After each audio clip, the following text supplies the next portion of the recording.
አዲስ አበባ ውስጥ በጣም በርካታ ፋርማሲዎች አሉ። ሰው ድንገት ማታ ያመውና መድኃኒት ፍለጋ እዚህኛው ጋር ሲሄድ የለም፣ እዛኛው ጋር ሲሄድ የለም፣ እዛኛው ጋር ሲሄድ የለም ይባላል። በአንድ አፕ የሚፈልገውን ነገር በአንድ ሰዓት ማግኘት ሲገባው 3 ሰዓት የሚቆይ ከሆነ ያ በሽተኛ ሊጎዳ ይችላል። ሪሶርሱ እያለ በመረጃ እጥረት ምክንያት የሚጎዱ ሰዎች ስላሉ ለነዛ ኢንፎርሜሽን ፕሮቫይድ ማድረግ አለብን ከሚል ነው አንደኛው። ኢትዮጵያ ውስጥ የሜዲካል ፕሮፌሽናል በጣም ውስን ናቸው። አጠቃላይ ሳይሆን በአንዳንድ ሴክተር ላይ ያለ አቅም ውስን ነው። ለምሳሌ በጉሮሮ ላይ ባለ በሽታ 50 ሰው ብቻ ቢኖረን ያ 50 ሰው 50 ወረዳ መሄድ ስለማይችል አንድ ሴንተር ሆኖ ኬዞች ወስዶ ቨርቹዋሊ መድኃኒት አዞ በሺዎች ማዳን ይችላል። በጣም ኢምፖርታንት ሲስተም ነው። የኢትዮጵያ ጋፕ ነው። በቂ ሙያተኛ የለንም። በሲስተም ታግዘን አንዱ ሙያተኛ ለብዙ ሰው እንዲያገለግል ማድረግ የሚያስችል ስለሆነ ጤና ይስጥልን እንደምን አላችሁ። ቀደም ሲል የሰማችሁ ጠቅላይ ሚኒስትር ዶክተር አብይ በዲጂታል ኢትዮጵያ ጊዜ ስለ ጤናው ዘርፍ ዲጂታል ጤናን ያተናገሩበት ሀሳብ ነበረ።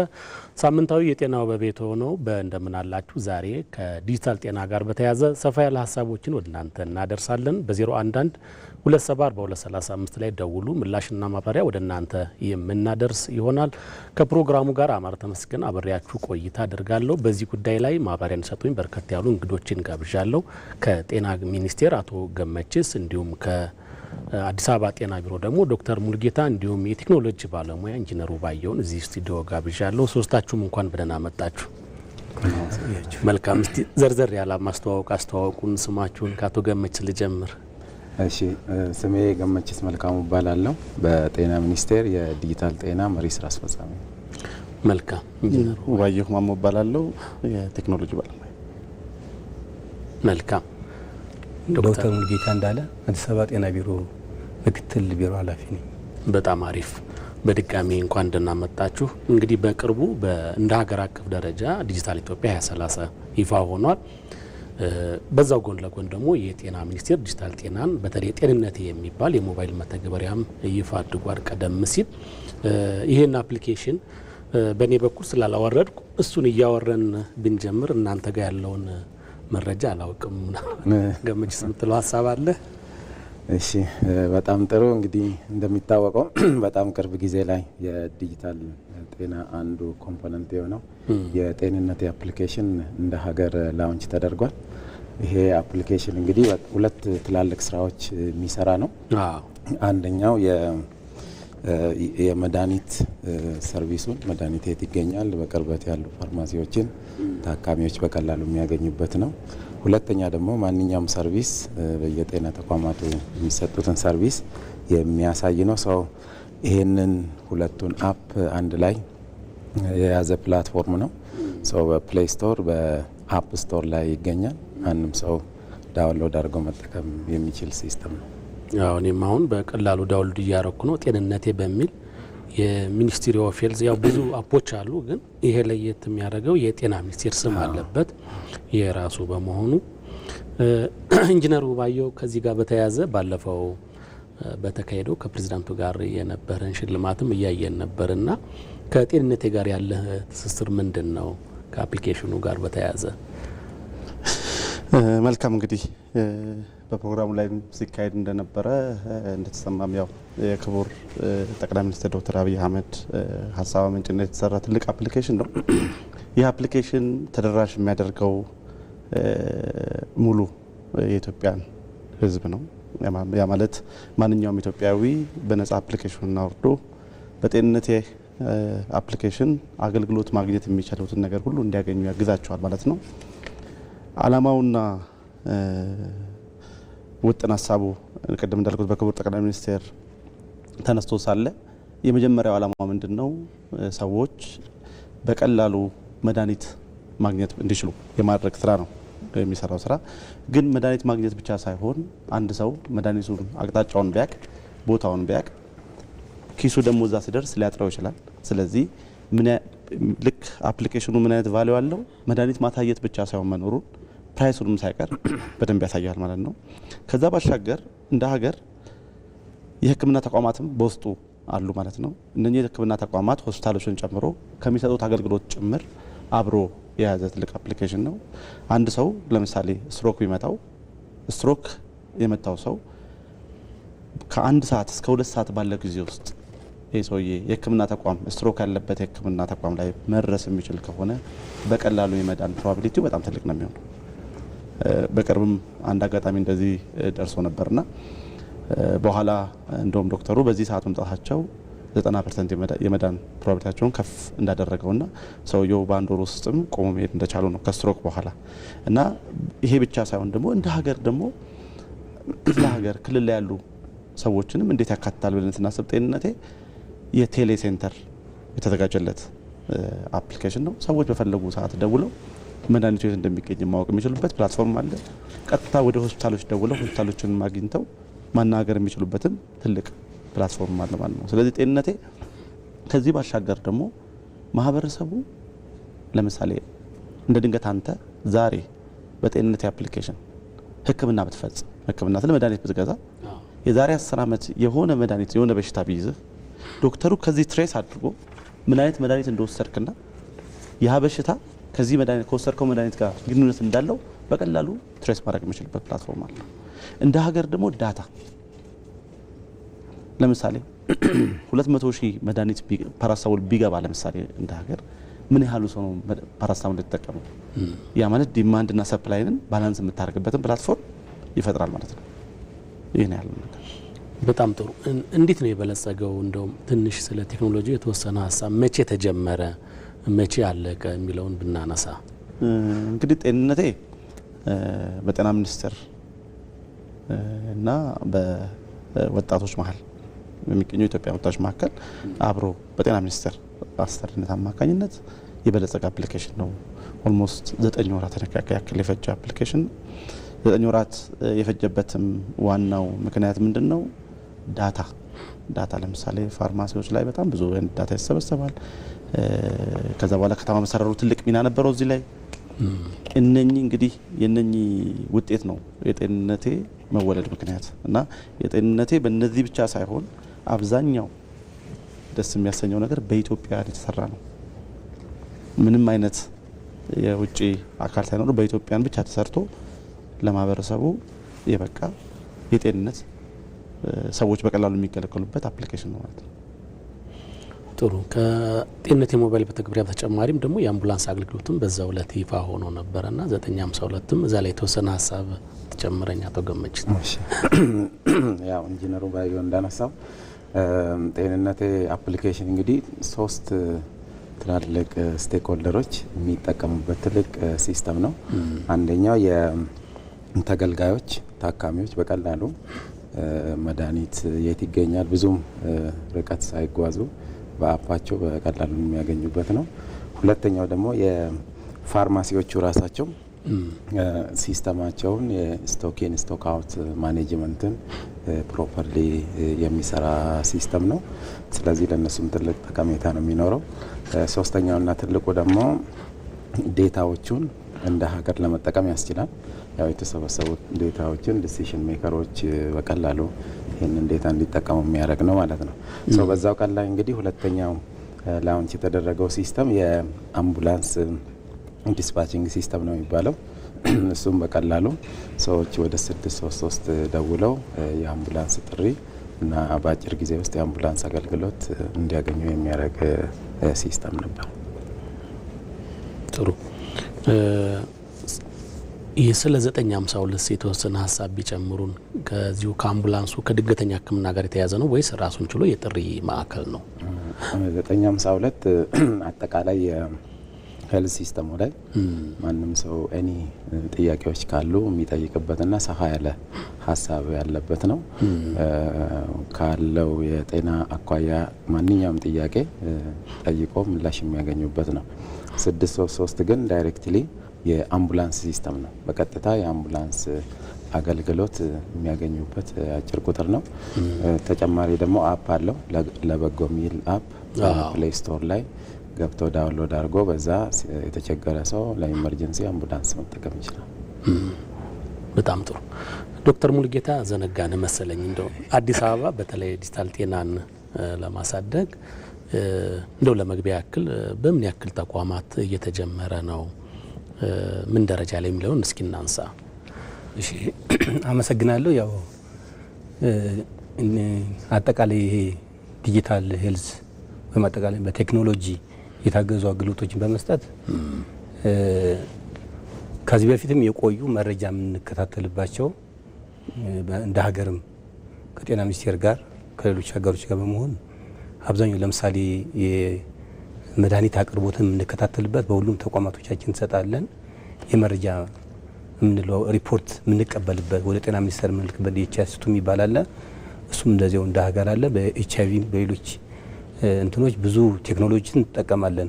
ግን አጠቃላይ ሙሉ ለሙሉ አገልግሎቶችን በዲጂታል ሲስተም መተግበር ላይ አሁን ካሉን 107 ጤና ተቋማት 67ቱን ባለፉት 3 አመታት ወደ ተግባር አስገብተናል ማለት ነው። ከግማሽ በላይ እንደማለት ነው። አዎ ኦልሞስት 70% አካባቢ እየደረሰ ነው እና እዚህ አካባቢ ላይ በጣም ጥሩ እንቅስቃሴ አለ። እንደ ከተማም በዋናነት ይሄ አገልግሎቶችን ማዘመን ዲጂታላይዝ ማድረግ ትልቅ የከተማ መስተዳድሩም አንደኛው ሆኖ በቢሮ ደረጃ ኢኖቬሽንና ቴክኖሎጂ ቢሮ በሚል ተቋቁሞ ከጤና ሚኒስቴርም ከጤና ቢሮ ጋርም በጋራ ሆነን እነዚህ የማዘመን ስራዎችና አገልግሎቶችን ዲጂታላይዝ የማድረግ ስራዎች በሰፊው የተሰራ ነው። እዚህ ጤንነቴ ላይም ቅድም ሲገለጽ እንደነበረው የአዲስ አበባ ከተማ አስተዳደርም አንደኛው በባለሙያዎቻችንና በተገልጋዮች መካከል ይሄ መተማመን የማይፈጥረው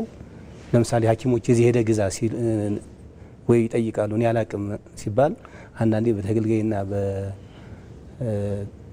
በሐኪሞች በባለሙያዎቻችን መካከል አንዳንዴ እዚያ ውጪ ሼር ስላላቸው ነው እንዲህ አይነት እንትኖች ነበሩ። ስለዚህ እሱን ሁሉ የሚቀርፍ ቅድም ሲገለጹ ከነበሩ በተጨማሪ ለተገልጋዮችም ለባለሙያዎቻችንም አንዳንዴ ባለሙያ አላቅም ሲልም ሰው ለምንድነው የማይነግረኝ አይነት እንትኖች ሁሉ ይኖርቱ ስለነበር እንዲህ አይነት ቴክኖሎጂዎችን መጠቀም አጠቃላይ አገልግሎታችን አካባቢ ላይ ሰው እንዲተማመን ማድረግ ሰዎች በቀላሉ መረጃዎች እንዲያገኙ የሚያደርግበት ስርዓት እየፈጠረልን ነው ብዬ አምናለሁ። የባለሙያውንም ጫና ይቀንሳል፣ የታካሚዎችንም እንግልት በዛው ይቀንሳል። ጥሩ አማራጭ እየሆነ የሚሄድ ዘርፍ ነው ብዬ አምናለሁ። እንግዲህ ለመነሻ ያክል ይሄን ካነሳን እስኪ ተወሰነ ደግሞ ማስታወቂያ ሰምተን አንድ ባንድ እንሄድባቸዋለን። ተመልካቾቻችን የተከታተላችሁ የምትገኙት ጤናው በቤቶ ነው። ዛሬ ከዲጂታል ጤና ጋር በተያያዘ ነው ሀሳብ እያነሳን የምንገኘው። በቅርቡ የተመረቀውን ወይም ይፋ የተደረገውን ጤንነት የተባለውን የሞባይል አፕሊኬሽንም በማውረድ በማስተዋወቅ ነው የጀመርነው። ካፍታ በኋላ ደግሞ ተመልሰን እንገናኛለን።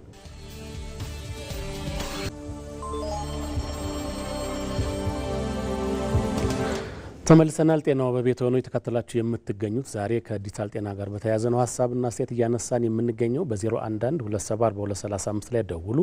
እኛም ወደ እናንተ ምላሽና ማብራሪያ የምናደርስ ይሆናል። ቀደም ሲል እንግዲህ ጤንነት የተባለ የሞባይል መተግበሪያ እንዴት በለጸገ መቼ በለጸገ የሚለውንና ፋይዳውን እያነሳን ነበረ። እንደ አጠቃላይ ግን በሀገር አቀፍ ደረጃ ምን ያክል ደርሰናል ማለት ዲጂታላይዜሽን ከማድረግ የጤናውን ዘርፍ እንደው ምን ላይ ነው የሚለውን እስኪ። ኦኬ በጣም ጥሩ። የዲጂታይዜሽን እንግዲህ እንደ ሀገር በጣም ሰፊ ስራ እየተሰራ ነው። በጤና ሚኒስቴር በጣም ብዙ ኢኒሼቲቮች ተጀምሯል።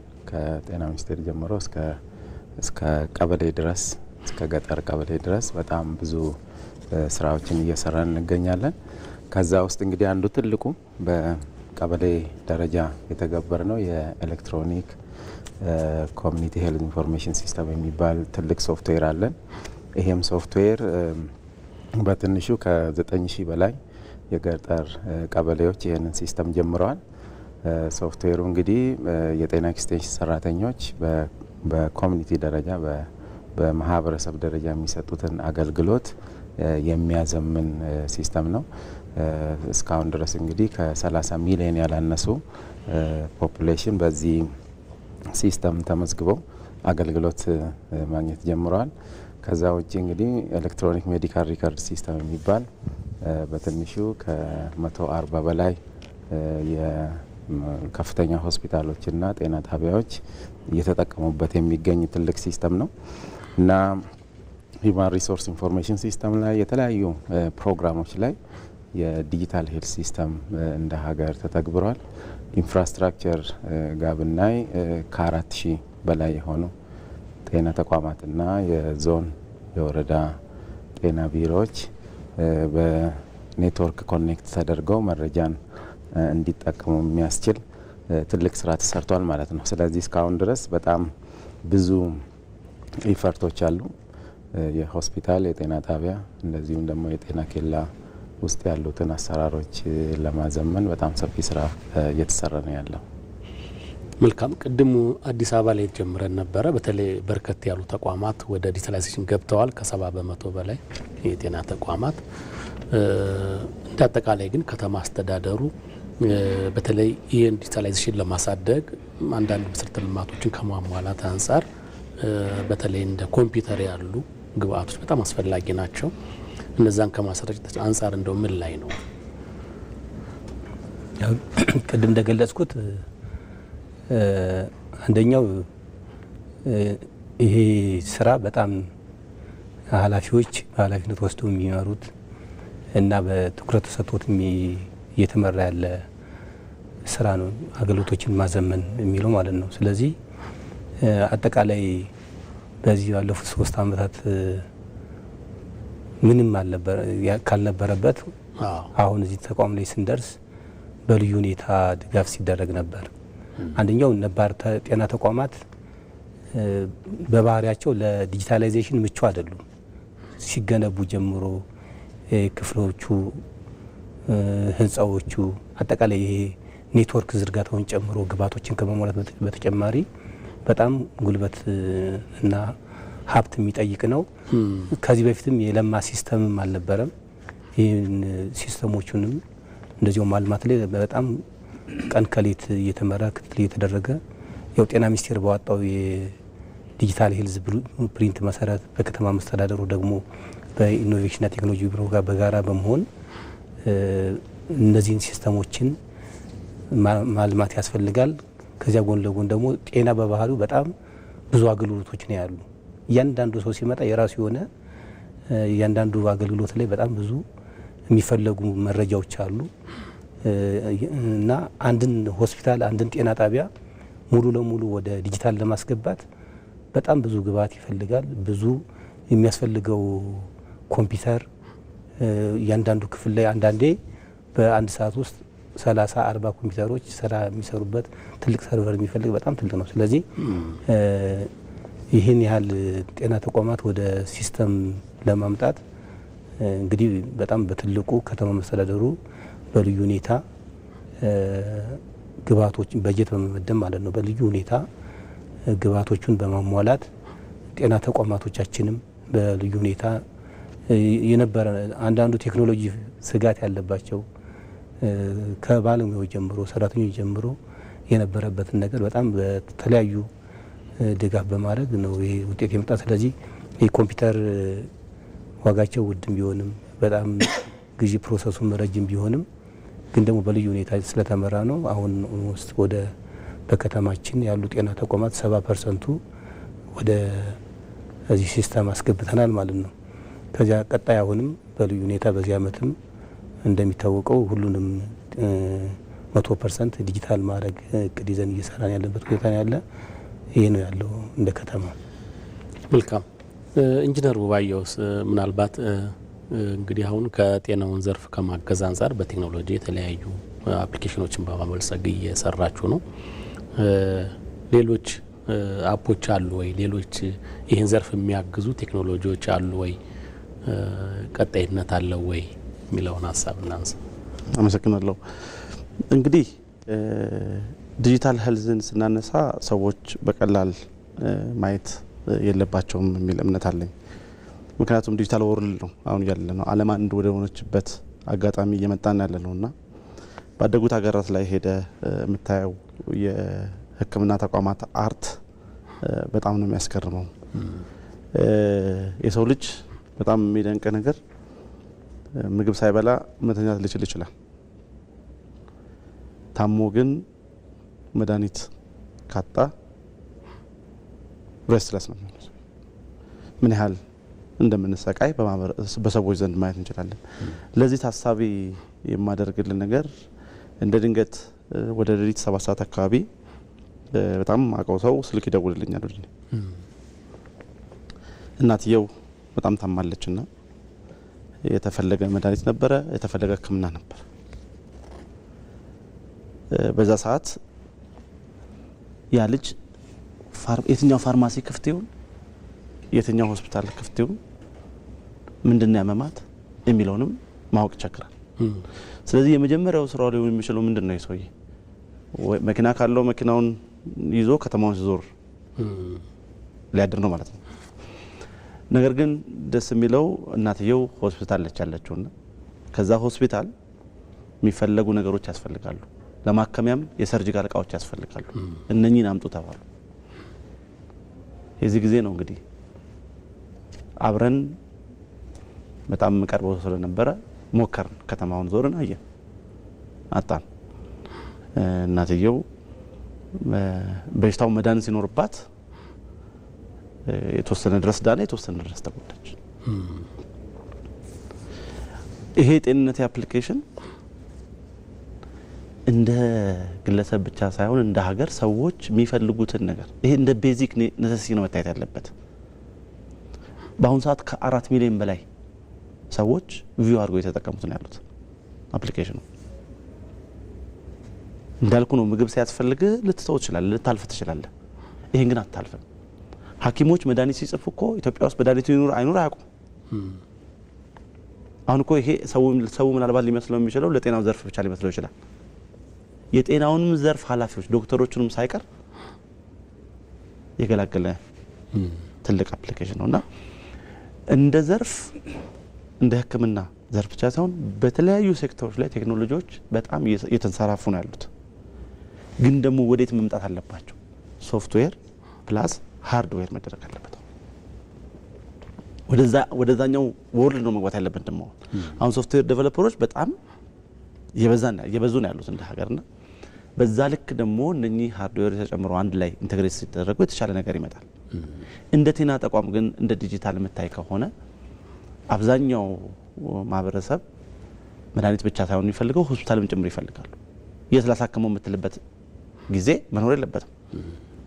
ካልሆነ ወደ ኋለኛው ወደ ጋርጆች ዘመን ነው የምንመለሰው ማለት ነው። ይሄን የመሰለ ትውልድ ይሄን በጣም የሚሰሩ ልጆች አሉ፣ በጣም የሚሰሩ ወጣቶች አሉ፣ በየቤቱ ጎበዝ ልጆች አሉና እነሱን ወደፊት አምጥተን እንደ ሀገር ልክ ክቡር ጠቅላይ ሚኒስትር ኢኒሼት እንደሚያደርጉት እንደሚጋፉትና ወጣቱ ኢንጌጅድ ሆኖ በቴክኖሎጂ ዘርፍ ብዝሃነት እንዲኖረው ለማድረግ ትልቅ ሚና እንደ መንግስት እየተሰራ እንዳለ ነው የሚገባኝና በተጨማሪ እንደ አንድ ቴክኖሎጂ ባለሙያ ምናልባትም አሁን አንድ ታካሚ ኦፕራሲዮን ኦአር ክፍል ሆኖ ተደርጎ እዛ ክፍል መግባት የማይቻልበት ፕላትፎርም ሲፈጠር ሮቦቶች ምግብ የሚያቀርቡ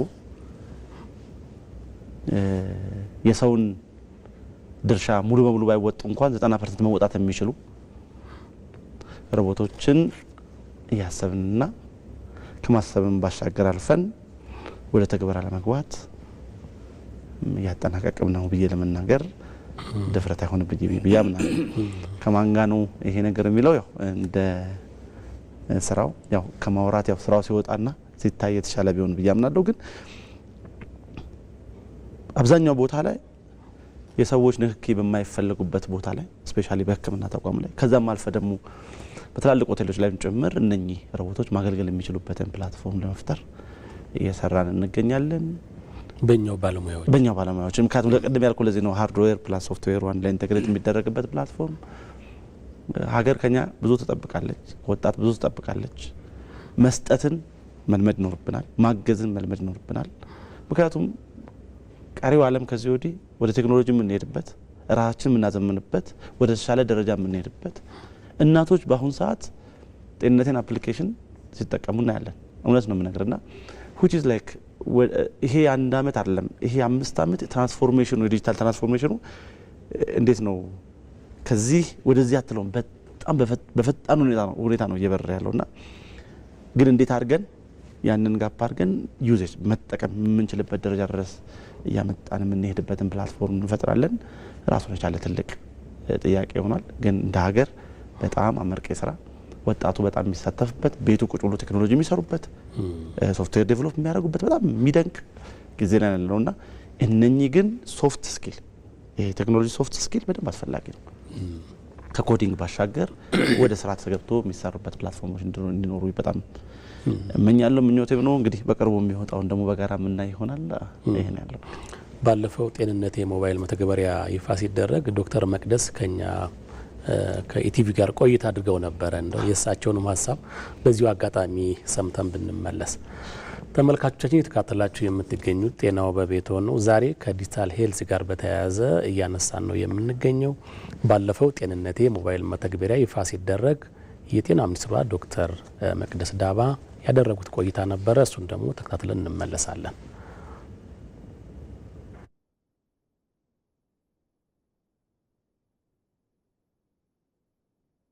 ጤንነቴ የሞባይል መተግበሪያ እንግዲህ በአገር አቀፍ ደረጃ ያሉን የሞባይል መተግበሪያ ብቻ ሳይሆን የዲጂታል ቱል የምንላቸውን ስንመለከት ከ50 በላይ ያሉ በራሳቸው ማቹር አድርገው በራሳችንና በተለይ ደግሞ በአገር ውስጥ ባሉ በዚህ በቴክኖሎጂ ላይ በሚሰሩ ባለሙያዎቻችን ከሰራናቸው ጋር አንድ ላይ በመያዝ ማለት ነው።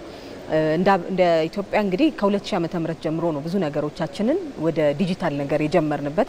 የመጀመሪያው መነሻ ሲባል ወደዛ ነው የሚጎትተን ከሚሊኒየም ጀምሮ ማለት ነው። ያኔ እንግዲህ የመጀመሪያው የሄልዝ ኢንፎርሜሽን ሲስተም በሚል ነበር መንከት የነበረው። በየጤናው ጣቢያ ያሉ ሄልዞችን በየወረዳው በየቀበሌው ያሉትን እስከ ታች ድረስ የጤና ጣቢያ ጤና ኬላዎች ያሉንን መረጃዎች ወደ ላይ እስከ ሆስፒታል ማምጣት ማለት ነው።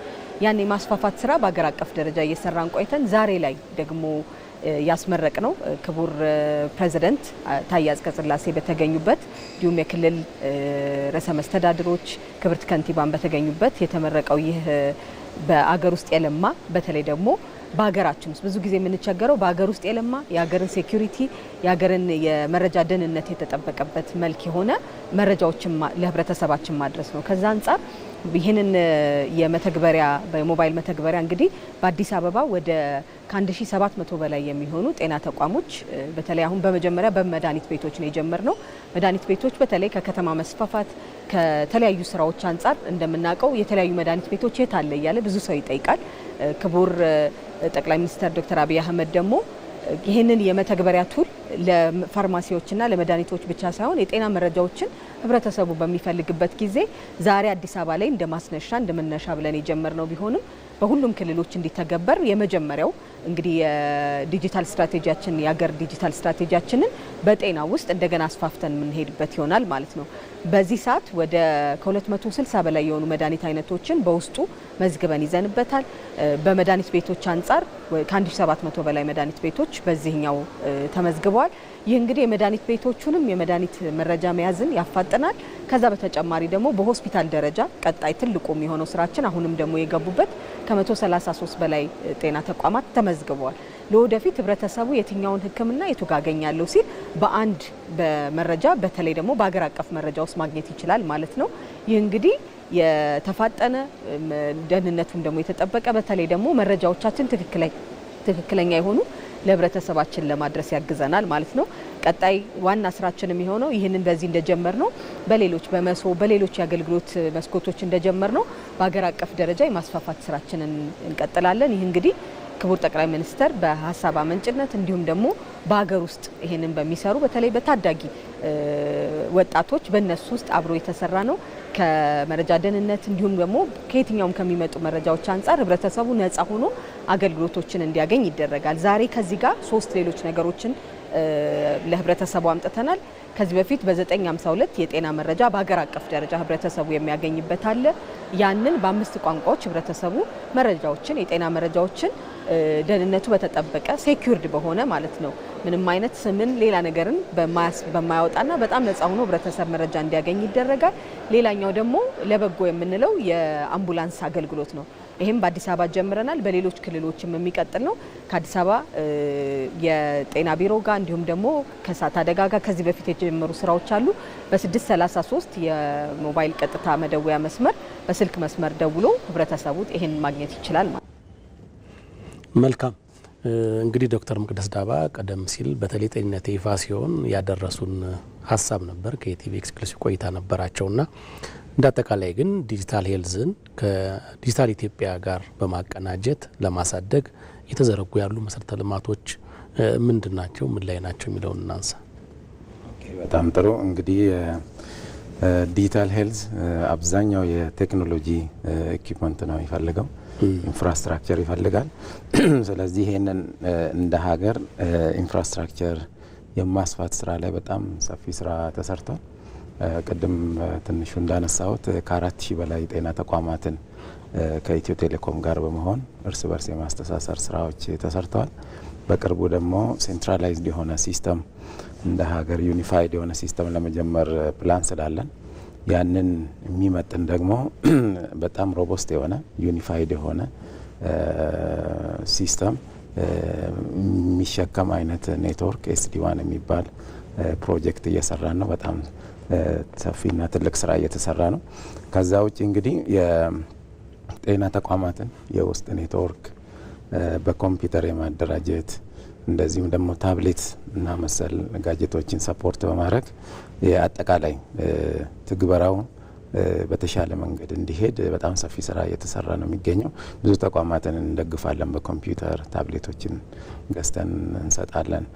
አሁን ጤና ኤክስቴንሽን የሚጠቀሙት ከ40,000 በላይ ታብሌት ጤና ሚኒስቴር ገዝቶ ለቀበሌ ጤና ኤክስቴንሽኖች ሰጥቷል። ይሄ እንግዲህ የዲጂታል ኢትዮጵያ 2030 ፕላን ስትራቴጂክ ፕላን አቺቭ ለማድረግ የሚረዳ ትልቅ ስራ ነው ማለት ነው። በጣም አሪፍ። በተለይ የክልሎችን ሁናቴ እስኪ ወደ በኋላ ላይ እንመለሳለን። ግን እንደ አዲስ አበባ ያለው በተለይ ማህበረሰቡ እጁ ላይ ሞባይል ከመኖሩ ጋር በተያያዘ ለቴክኖሎጂ ቅርብ ከመሆኑ ጋር ተያይዞ እንደ አዲስ አበባ ያለውን ሌሎች ተሞክሮ ከማጋራት አንጻር እንደው ምን ላይ ነው? እሺ ያው እንግዲህ አዲስ አበባ ላይ በዋናነት አንደኛው እነዚህ ጤና ተቋማት ላይ ያሉትን ሲስተሞችን የማስፋትና ከሌሎች ክልሎች ጋር ባለፈውም አመታዊ የጤና ጉባኤ ላይ አንደኛው እንዲታይ ተሞከረው የጤና ተቋማት ላይ ያለው የወረቀት አልባ ሲስተሞቻችን ምን እያመጡልን ነው? አሁን ከዚህ በፊት ሆስፒታሎቻችን ያልተያዙ አልጋዎችን ራሱ ለመቁጠር ሰው ዞሮ ነው የሚቆጠር። ልክ ዞሮ ቆጥሮ ሲመለስ ሌላ ሰው ሐኪም ወይ ወደ ቤት ሄድ ብሎ ቢወስንና ያ ሰው ቢወጣ አያውቀውም። አሁን ግን ቁጭ ብለን እያንዳንዱ አልጋዎቻችን ምን ክፍል ላይ ምን አለ የሚለውን በደንብ የሚያሳይ ይሄ በተለይ ተቋማት አካባቢ ላይ ያለው ብክነት እንዳይኖር ካላግባብ መጠቀም ያለብን ማህበረሰቡ አካባቢ ላይ የሚቸገርባቸው ነገሮች ለመፍታት አንደኛው የምንጠቀምበት ሲስተም። ስለዚህ እዚህ አካባቢ ላይ ጥሩ ተሞክሮዎች አሉ። ወጪ ቆጣቢ ነው። የመጀመሪያው ኢንቨስትመንት በጣም ትክክል ነው። ኮምፒውተሮች በጣም ውድ ናቸው። ግን አሁን ከዚህ በፊት ካርድ እናሳትማለን፣ የላብራቶሪ ማዘዣ እናሳትማለን፣ የመድኃኒት ማዘዣ እናሳትማለን። በጣም ብዙ የህትመት ወጪዎችን በጣም ብዙ ነው። ከዚያ ጎን ለጎን ደግሞ እነዚህ ወረቀቶች የመጥፋት አሁን ካርድ ፍለጋ በጣም አገልግሎትን ሲያበላሽብን የነበረው አንደኛው የዲጂታል አለማድረግ ስለነበረ እዚህ አካባቢ ላይ ያለው በጣም ትልቅ ነው። ሌላው 633 ለበጎ አሁን ባለፈው አብሮ የተመረቀው እንደ አዲስ አበባ ከተማ መስተዳደር በብዛት አምቡላንስ ማህበረሰቡ ቢፈልግ በራሱ ትራንስፖርት ነው የሚሄድ። አሁን አንድ ወላድ ለምሳሌ አምቡላንስ ብትፈልግ ጠርተው ጎረቤት የሆነ ነገር ካልሆነ በስተቀር ካላግባብ ተጨማሪ ወጪ እያወጡ ነበር ወደ ተቋም የሚመጡ። ወደ ተቋም ሲመጡም በባለሙያ ተደግፈው ስለማይሆን አንዳንዴ ተቋም ላይ ሲደርሱ ሌላ የተባባሰ ጤና ችግር ውስጥ ገብተው ይደርሳሉ። አሁን ግን አንደኛ በከተማችን ወደ 10 የሚሆኑ የአምቡላንስ ማሰማሪያ ማዕከላት አሉን። እነዚህ ማዕከላት ቅድም ሲገለጽ በነበረው በ633 ይታወቃል። ማንኛውም ሰው 633 ከደወለ በኋላ ያ ታካሚ ለየትኛው አምቡላንስ ማሰራጫ ይቀርባል የሚለውን ያሳያል፣ በጂፒኤስ ይታያል። ስለዚህ ቀጥታ ጠብቁን ብለው ወደ አምቡላንስ ማሰማሪያ ሳይቶች ይደወላል። ሎኬሽን ይላክላቸዋል። ታካሚውን በቀላሉ ፒክ አድርገው ወደ ጤና ተቋም መውሰድ ይችላል ማለት ነው። ስለዚህ አንደኛው ይሄ አምቡላንስ ተደራሽነት አካባቢ ላይ በእያንዳንዱ አካባቢ አምቡላንስ ማቆም አይቻልም። ስለዚህ ሰው ማንኛውም ጊዜ አምቡላንስ ቢፈልግ በዚያ ልክ ማግኘት ይችላል። ስለዚህ እነዚህ ቴክኖሎጂዎች አንደኛ አገልግሎት ፍትሃዊነት፣ አንዳንድ ጤና ጣቢያዎች ላይ አምቡላንስ አለ፣ አንዳንዶቹ የለም። አምቡላንስ የሌለበት ጤና ጣቢያ ላይ ያለው ማህበረሰብ ጥያቄ ይጠይቃል።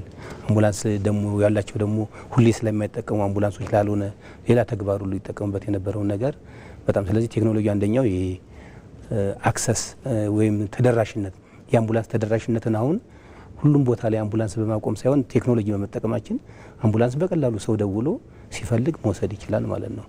ሌላው ፍትሃዊነትም እንደዚሁ የሆነ አካባቢ ላይ አምቡላንስ አለ፣ የሆነ አካባቢ ላይ ደግሞ አምቡላንስ የለም።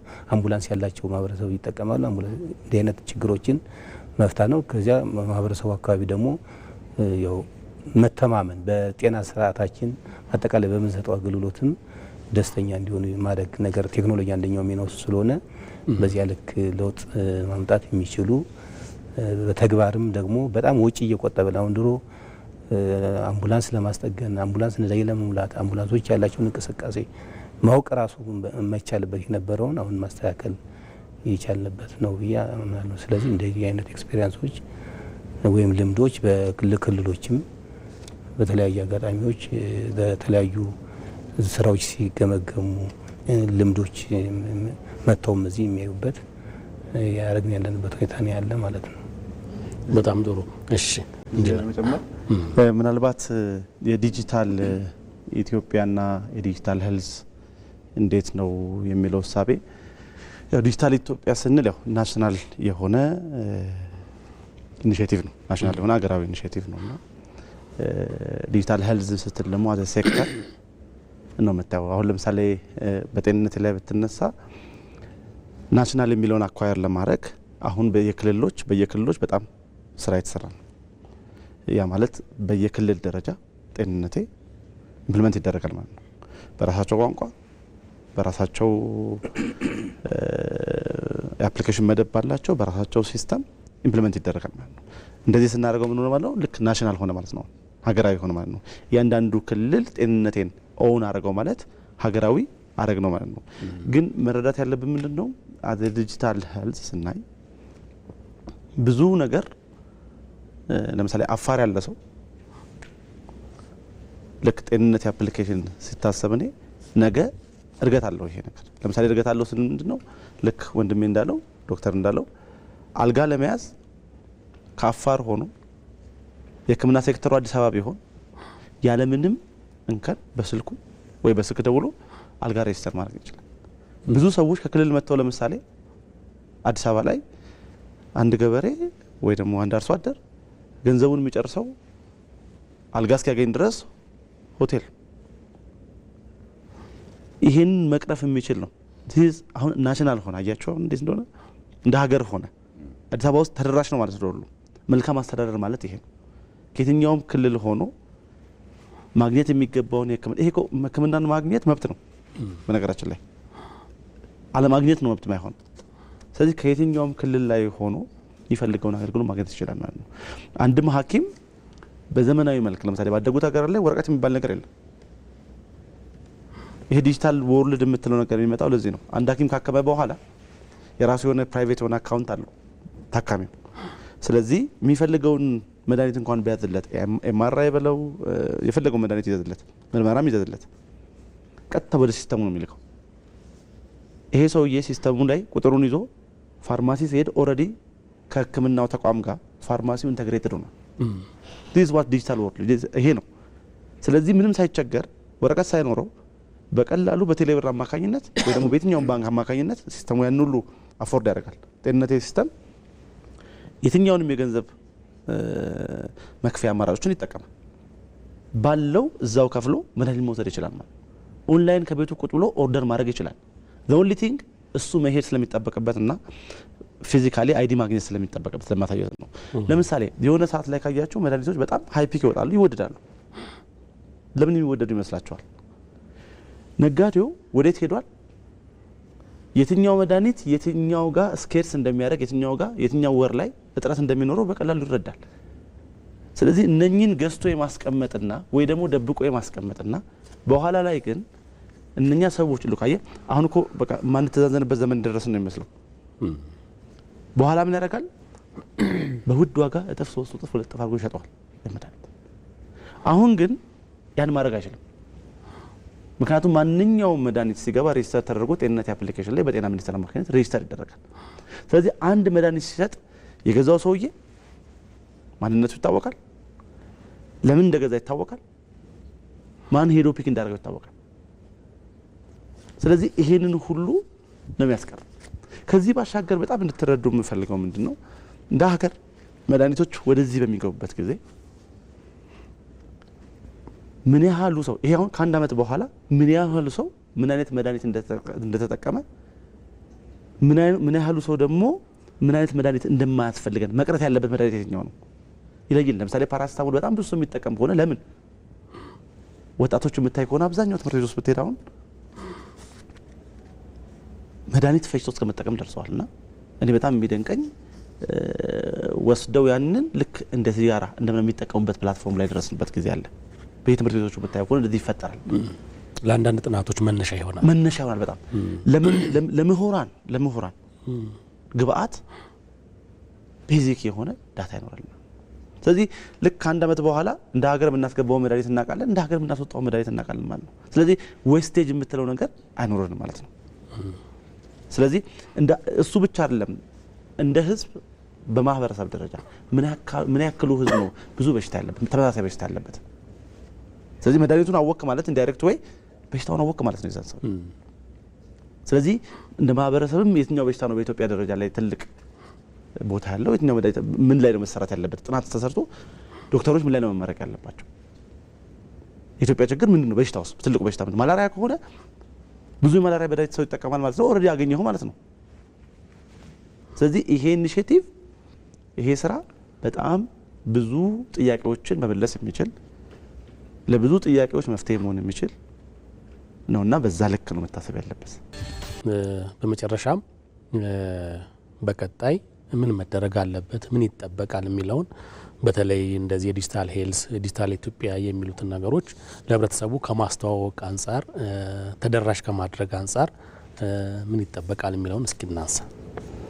ኦኬ እንግዲህ በቀጣይነት የዲጂታል ኢትዮጵያ 2030ን ስትራቴጂክ ፕላን አቺቭ ለማድረግ እንደ ጤና ሚኒስቴር ሰፊ ስራ ፕላን አድርገናል። ከዛ ውስጥ እንግዲህ አንዱና ትልቁ ነገር ያሉንን የዲጂታል ፕላትፎርሞች ዩኒፋይድ ማድረግ ነው። የነበሩ ፍራግመንቴሽኖችን በመቀነስ ሴንትራላይዝድ የሆነ እና ሁሉንም ተጠቃሚ የሚያደርግ አሁን የመጡ ሲስተሞች አፖች ጤንነትን ጨምሮ ሌሎች ብዙ የዲጂታል ፕላትፎርሞች አሉ። ያ ሁሉ ኢንተግሬት ያደረገ እና ኮምፕሬሄንሲቭ የሆነ የዲጂታል ሄልዝ ሲስተም ወደዛ እየሄድን ነው። ስለዚህ ሲስተሞቻችን በቀጣይነት እንግዲህ ከናሽናል አይዲ ጋር የሚናበበው ይሆናል። በቀላሉ አንድ ፔሸንት ብለን አይደንቲፋይ አድርገን እንደ ሀገር ዴታ ዲፕሊኬሽን ሳይኖር የመረጃ ጥራት ሳይስተጓጎል ሳይቀንስ አገልግሎት የሚሰጥበት አሰራር ወደ ዩኒፋይድ ሲስተም እየመጣን ነው። ከዛ ውጭ ደግሞ እንግዲህ አሁን ግሎባሊ በጣም እየሰፋ የመጣውን የአርቲፊሻል ኢንተለጀንስ አለ። እነዚህን የአርቲፊሻል ኢንተለጀንስ ቴክኖሎጂዎችን ካሉን የዲጂታል ፕላትፎርሞች ጋር የኢንተግሬት የማድረግና አገልግሎት የሚሰጥበት አሰራር ላይ የኤአይ ቱሎችን ኢንተግሬት የማድረግ ፕላን ተይዟል። እንግዲህ በአጠቃላይ እንደ ሀገር የዲጂታል ሄልዝ ስራ በጣም ሰፊ ስለሆነ ሁሉንም ስቴክሆልደር ፕራይቬት ተቋማት የሶፍትዌር ዙሪያ የሚሰሩ ኢኖቬተሮችን ያሳተፈ የዲጂታል ሄልዝ ኢኮሲስተም የመፍጠር ነው አሁን ያለው ትልቁ ፕላን። እዛ ላይ እንግዲህ ሁሉም ስቴክሆልደሮች ጠንክረው ኢንቮልቭ ማድረግ እንዳለባቸው የሚያሳይ ነው። ያ ነው ፋይናሊ የዲጂታል ኢትዮጵያ 2030ን የመጨረሻ ውጤት አቺቭ የምናደርግበት። መልካም ኢንጂነሩ ባየው የምጨምረን ሀሳብ በተለይ ከህብረተሰቡ ምን ይጠበቃል ከባለሙያዎች የሚለውን ነገር። እንግዲህ ያው አዲስ ነገር ሲመጣ አብዛኛው ጊዜ ኔግሌክት የማድረግ ነገሮችን በቀላሉ አለመረዳት ይኖራል። ይሄ ግን ያው ከማወቅ ሳይሆን ካለማወቅ የተነሳ ነው እና ጥቅሙን ቢያቅ ማንም ሰው በቀላሉ ነገሮችን አንደርስታንድ ማድረግ ቢችል እና ፕላትፎርም ቢኖረው በቀላሉ ይረዳሉ ያምናሉ። ለምሳሌ ቴሌብር ሲመጣ የነበረውን የነዳጅ ክፍያ ምን ያህል ሬዚስት እንደሚያደርግ ታይ ነበርና ግን ናቹራሊ ስታየው አሁን ሰው ራሱ ከቴሌብር ውጭ መጠቀም ቴሌብር አለህ ነው ብሎ የሚጠይቅህና አዚፍ ላይክ እንግዲህ ነዳጅ ለመቅዳት ነው ይሄን ያደረገውና እንደ ዲጂታል ስታየው ግን እንደ ዲጂታል ኢትዮጵያ ስታየው 2030 ላይ ምናልባትም ካደጉት ሀገራት ተርታ በጣም ከአፍሪካ በጣም የምንቀድምበት ደረጃችንን ብቻ ሳይሆን ስራዎቻችን ለአፍሪካ ሀገራት የሚሸጡበት የሚበቁበት አብዛኛው አፍሪካ ሀገራት ወደኛ አይናቸውን የሚጥሉበት አመታት ይሆናሉ ብዬ አስባለሁ። አንዱ የምታየው ትላልቁ የምታያቸውን ስብሰባዎች ምናምን የሚካሄዱበት አንዱ ምክንያት እኮ የዲጂታል አሰራራችን በጣም በመዘመኑ ነው። ከኤርፖርት ጀምረ እስከ መጨረሻው እስከሚገቡበት አዳራሽ ድረስ ዲጂታይዜሽኑ በጣም ትልቅ ነው። ወደ ጤናው ዘርፍ ስትመጣ ደግሞ ራሱን የቻለ ግብአት ነው። ምክንያቱም ሕክምና ውስጥ ብትገባ የምታያቸው ኤምአርአይ በላቸው ራዲዮሎጂ በላቸው አብዛኛው ነገሮች እንደ ሰው ስለማያውቃቸው ነው እንጂ ስቲል ዛር ዲጂታል ናቸው። ስለዚህ እንደ ሀገር እንደ ናሽናል ኢንቲቲ ተይዞ የተነሳው ዲጂታላይዜሽን የሚለው መንግስት በሁሉም ሴክተሮች ኖት ኦንሊ ሄልዝ ሴክተር ብቻ ሳይሆን በሁሉም ሴክተሮች ላይ ይሄ ከዳታ አያያዝ ጀምሮ ዲጂታላይዜሽንን በጣም የምናሰፋበትና ተቋማት ዊዛውት ዲጂታላይዜሽን ምንም እንዳልሆኑ የሚታይበት አመት ነው የሚሆነው። ሰውም የሚያመሰግንበትና ወደዛ ዓለም የሚገባበት ጊዜ ቅርብ ይሆናል ብዬ ነው የማምነው። አዲስ አበባ ውስጥ የሚኖረው ህዝብ በጣም ውስን ነው። 6 7 ምናልባት 8 ሚሊዮን ነው ሊሆን የሚችለው። ከዛ ውስጥ ምን ያህሉ ነው ቴሌብር የሚጠቀመው ብለህ ብታስብ ኦልሞስት እንደሚነገረን ከሆነ ከግማሽ በላይ ማለት ኦልሞስት በጣም ብዙ ህዝብ ነው የሚጠቀመውና ወደዛ የምንሄድበት ፕላትፎርም በጣም ቅርብ ነው። እንደ ሀገር ደግሞ የተያያዘው አጀንዳ 2030 ላይ በጣም ትልቅ ነው እስከዛ ድረስ ያለው። ስለዚህ እንግዲህ ለማህበረሰቡ ኦፕን በመሆን ብርሃን በመስጠትና ፈርቀዳጅ በመሆን ሰዎች እንዲያዩና እንዲማሩ ማድረግ ደግሞ የየሴክተሩ ኃላፊዎች ኃላፊነት ነው። ስለዚህ ያንን በደንብ ከፍተን በደንብ ለማህበረሰቡ ምንድነው የሚሰራው ምንድነው አላማው የሚለውን ለማህበረሰቡ ምንድነው የሚጠቅመው የሚለውን ጥቅም ስናስረዳቸው ማህበረሰቡ በቀላሉ ኢንጌጅ አድርጎ ፓርቲሲፔትና መጠቀም እንዲችል ይረዳል ማለት ነው። አመሰግናለሁ። በጣም ጥሩ ዶክተር ሙሉጌታ በቀረችን ጥቂት ደቂቃ ፎኔ የዲጂታል ሄልዝ ለጤና አገልግሎታችን አማራጭ ሳይሆን ግዴታ እየሆነ የመጣ ነው። ምክንያቱም ጤና አንደኛው እንግዲህ ተደራሽነት ነው። ሰው በየትኛውም ሁኔታ ላይ ሆኖ የጤና አገልግሎት ሲፈልግ ማግኘት አለበት። እሱን የምንጠቀመው አንደኛው ቴክኖሎጂ ነው። ጥራት አሁን በጣም ትልቅ ለውጥ እና ህዝቡም የሚፈልገው ያለው አገልግሎት ተደራሽ ብቻ ሳይሆን አገልግሎቶች በምን ያህል ጥራት እየተሰጡ ነው ብለን ለመመለስ ስንፈልግ አንደኛው የሚፈልገው እንደዚህ አይነት መረጃዎችን መውሰድ ቴክኖሎጂዎችን መጠቀም ላይ በጣም ወሳኝ። ከዚያ ቀጥሎ ፍትሃዊነት ነው። ከዚህ በፊትም በከተማችን በጣም አንደኛው ዓለም አቀፍም ዩኒቨርሳል ከቨሬጅ የተቀመጠው ወይም ዓለም አቀፍ ጤና ማንኛውም ሰው የጤና አገልግሎት የማግኘት መብት አለው የሚለውን ተደራሽ ለማድረግ አንደኛው የምንጠቀምበት ይሄ ነው። ስለዚህ እዚህ ቴክኖሎጂዎች ላይ አጠቃላይ የተጀመሩት በጣም ትላልቅ ለውጦች አሉ፣ ግን አሁንም የሚቀሩ ቅድም ገመች ሲያነሳው እንደነበረው አሁን አገልግሎቶቻችን በጤና ተቋም ብቻ ነው እንጂ አንድ ተቋም ለምሳሌ ወደ ሌላ ተቋም ሪፈር ቢያደርግ የሚጠቀመው ወረቀት ነው። ሙሉ መረጃ ታካሚው አይሄድም። እንደዚህ የተበጣጠሱ በተለያየ ነገሮች አሉ። እነሱን ወጥ ማድረግ በጋራ ማናበብ እንደ ሀገር ብቻ ሳይሆን ከሌላ ሀገር ጋርም ኮሚኒኬት ማድረግ የሚችልበት ቀጣይ ለምናስበው ለሜዲካል ቱሪዝምና ሌሎች ስማርት ከተማ ስሉጥ ከተማ ለመፍጠር ለሚያስፈልጉ አንደኛው ትልቁ አገልግሎት ጤና ስለሆነ እዚህ አካባቢ ላይ መጠቀም ያስፈልጋል። ማህበረሰቡም እነዚህ አማራጮች ማየት በአካል መገኘት ያለበትን በአካል ደግሞ በእንዲህ አይነት ሲስተሞች ደግሞ እየተጠቀመ አገልግሎቱን ማግኘት እንዲችል ነው ማስተላለፈው መልእክት። አመሰግናለሁ። በጣም ጥሩ። አቶ ገመችስ መልካሙ በጤና ሚኒስቴር ዲጂታል ጤና ስራ አስፈጻሚ፣ እንዲሁም ኢንጂነር ውባየው ማሞ የቴክኖሎጂ ባለሙያ ዶክተር መልካሙ እንዳለ በአዲስ አበባ ጤና ቢሮ ምክትል ኃላፊ ለሰጣችሁን ሀሳብ አስተያየት ሁላችሁም ከልብ አመሰግናለሁ። መልካም ተመልካቾቻችን የዛሬው የጤናው በቢሮ ከዲጂታል ጤና ጋር በተያያዘ ነበር ሀሳብ አስተያየት ያነሳ ነው። በተለይ የጤናውን ዘርፍ ጥራት ተደራሽነት ለማሳደግ ዲጂታል ጤና በተተል ማዝርጋታ ያለውን ፋይዳ ነበር ያነሳ ነው። ከሰሞኑ ይፋ የሆነውም ጤንነቴ ሞባይል መተግበሪያንም አውርዳችሁ እንድትጠቀሙ የዛሬው መልእክታችን ነው። ሳምንት በሌላ ፕሮግራም እስከምንገናኝ ፕሮግራሙን በማዘጋጀትና በማቅረብ አማረ ተመስገን ከመላው ስቱዲዮ ጋር ባለሙያዎች ጋር በመሆን አብሬያችሁ ቆየው። ሌላ ፕሮግራም እስከምንገናኝ ጤና ይስጥልን።